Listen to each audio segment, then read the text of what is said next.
नमस्कार, मी गंगाधर कदम. आपला किनवट न्यूजमध्ये आपणा सर्वांचं हार्दिक स्वागत. आपण पाहत आहात किनवट परिसरातील बातमी. किनवट तालुक्यातील धामणदरी येथील उपोषणकर्ते प्रद्युमन आडे यांच्या घरासमोर गावातीलच एका व्यक्तीने सार्वजनिक रस्त्यावर अतिक्रमण केलं. काही महिन्यापूर्वी हे बांधकाम करण्यात आलं. वारंवार त्या अतिक्रमण धारकाला विनंती करण्यात आली की त्याने तात्काळ अतिक्रमण हटवावं, पण मुजोर अतिक्रमण करता कुणालाच गिनायला तयार नाही.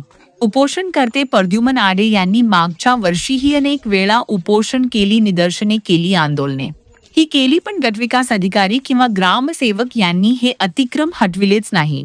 एक वर्षे सातत्याने त्यांनी अनेक वेळा पंचायत समिती कार्यालय किनवट समोर उपोषण केले, पण त्यांच्या उपोषणाला कोणीच भाव दिला नाही. त्यांना न्याय मिळालाच नाही. अखेर यावर्षी सुद्धा त्यांनी आज सकाळपासून पंचायत समिती किनवट समोर पुन्हा एकदा उपोषणाच हत्यार उचललं आहे. वारंवार प्रद्युमन आडे अतिक्रम करणाऱ्या विरोधामध्ये तक्रारी देतात, पण तक्रारीचे पुढे काय होतं हे आजपर्यंत कुणालाच कळालं नाही.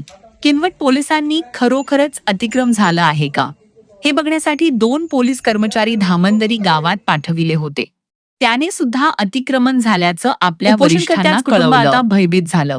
अतिक्रमण करता वेळोवेळी जीवे मारण्याची धमकी देतो. संपूर्ण कुटुंबाला मारून टाकण्याची तो धमकी देत आहे. त्यामुळे पुन्हा एकदा उपोषण करता प्रद्युमन आडे हे पुन्हा एकदा उपोषणाला पंचायत समिती किनवट समोर बसले आहेत.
झोपत घरी